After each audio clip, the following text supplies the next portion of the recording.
Hey everyone, it's Carolyn Moor with the Modern Widows Club, and we have Mattie Jackson Selecman with us today. And I'm just going to ask Mattie some questions because for those of you who are coming to the Widow Empowerment event September 17th through the 19th in Houston, Texas, you're going to get to meet Miss Mattie. She's going to be on the main stage, and she is talking about writing your story. Right? That's the plan, yeah. Now, Mattie has a book coming out soon. In the fall. Yep, that's all I can say about it right now. Yeah, that's right. But her topic, I asked her, okay, first of all, I've known Mattie since she was 3 years old. Right? Because yes. I've just been a family friend in a professional sense with her dad and her mom. And, it's really been interesting. Mattie became widowed. Why don't you tell just a little bit of story about your widowed story? Because that's really what you're going to be helping the ladies do at our conference is if you've ever thought about writing your story, what does that process look like? What do you go through?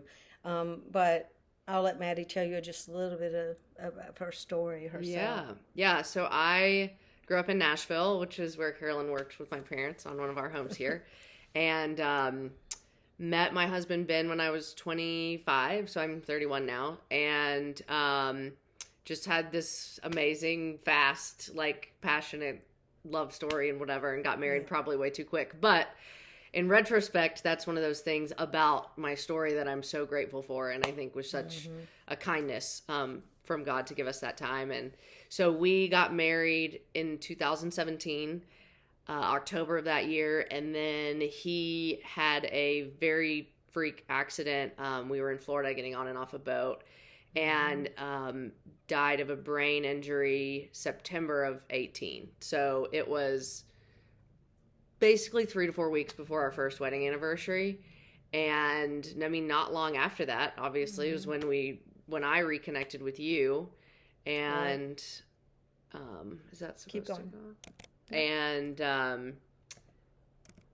so a lot of what I want the women to hear from me is that, we were young, we hadn't been married long, but you're kind of still in that newlywed phase where you're planning your whole life. You're kind of writing what you want your story to look like together as a family. And so a huge part of, my grief journey and struggle toward healing and hope and just everything that we talk about was not just grieving Ben, which is, as we know, overwhelming enough, but it was honestly grieving this picture of my life that I thought I had finally sort of begun. And so I think a lot of, depending on everyone's individual circumstances, there are things far beyond the person you're actually grieving that you have to lay down and give up and work through and essentially, surrender the plans you had and learn day by day how to kind of rewrite your story. Rewrite your story. That's so true. We have that in common. Both of our husbands actually died from severe head trauma and accidents. Because I remember, and even I think your dad said, Chad and Ben were kind of alike. What we've talked about, it sounds like, yes, very charismatic, charming, big personalities. Yeah, it's easy to fall for those ones. Right.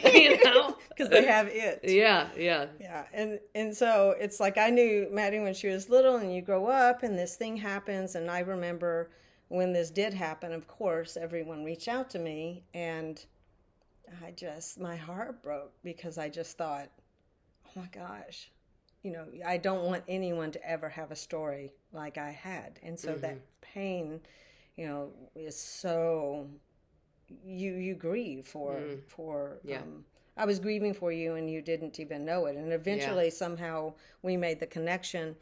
And so, in part of Modern Widows Club at I'm not sure why that's doing that.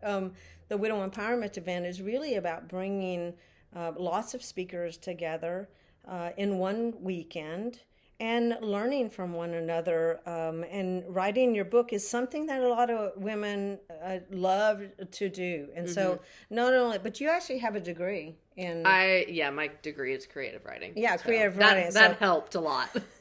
But But I remember hearing some interviews or you telling me that your dad said you need to go out and learn. You need to find something to write about. Yeah.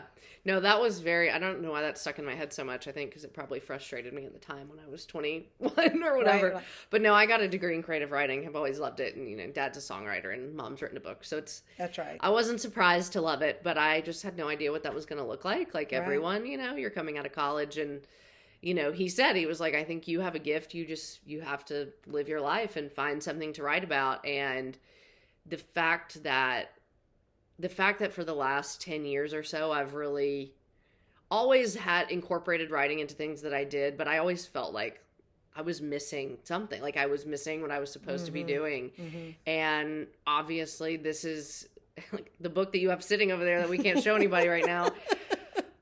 I wish that wasn't the wish that wasn't the book, but it is. And I think I'm so grateful because it's a physical reminder. We were just talking about this before we even started recording.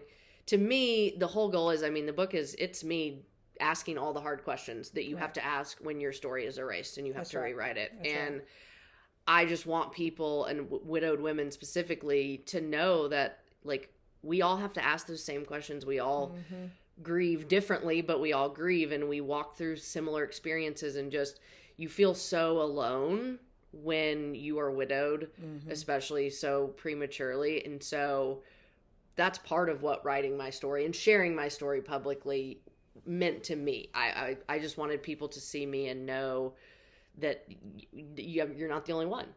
And but even more than that, just on an applicable level to anyone who does not have a creative writing degree nor has any interest in sharing their story in a book, that's not how it started for me. It was truly just, there is so much power, even if you're not a good writer, but there's so much power in like putting your feelings on paper, because at that point, especially early on, half the time you don't really even know what you're feeling everything. And so I think there was something very tactically relieving to just put it out. It's not that it's gone, but it's, you have all these different conflicting, like chaotic emotions going around in your mind. And it's truly almost like physically exhaling them sort of at least makes them more processable. And then, 2 weeks, 2 months, 3 years down the road, I look at stuff in that book and I know when I wrote it, and then, 2 paragraphs later, I'm reflecting on it now. And it's like, what an incredible reminder of my own healing, and how, like, when I look forward and I still have question marks about my life, I can look at that I've recorded and see, okay, at this point, I had no idea how I was going to get to here, but look, like, I've gotten there. That happened. It's a reminder to myself that all the things that are still left unwritten, I can trust in that, and I can trust God to fill those in, because look at all the other ways we've filled in the gaps. Yeah, I have read the book, and honestly, the endorsement I wrote for it was really powerful, because I honestly went, how do we get this into the hands of 258 million widows around the world? Would love that. Yeah. And I just went, because the stories it is going to be very relatable, but it's also so full of hope. And honestly, when you're in that very alone and isolated and completely hopeless state, which we all experience in widowhood, it would be really wonderful to get this book into their hands, because personally, I'm 21 years later, and I saw myself struggling with many things in this and thought, you know what, it would have been really nice to have this book 21 years ago, but I think you were, how old, 9? Yeah, 10, yeah. So, okay, well, I finally have it now. But I'm really excited for you guys to meet Mattie. Come and see her in person. You're really going to, she'll be giving you a little information about the book at the event, and you'll have the opportunity to actually purchase it. So come and see her. We'll see you for having me. In Houston. We'll see you in Houston. Okay.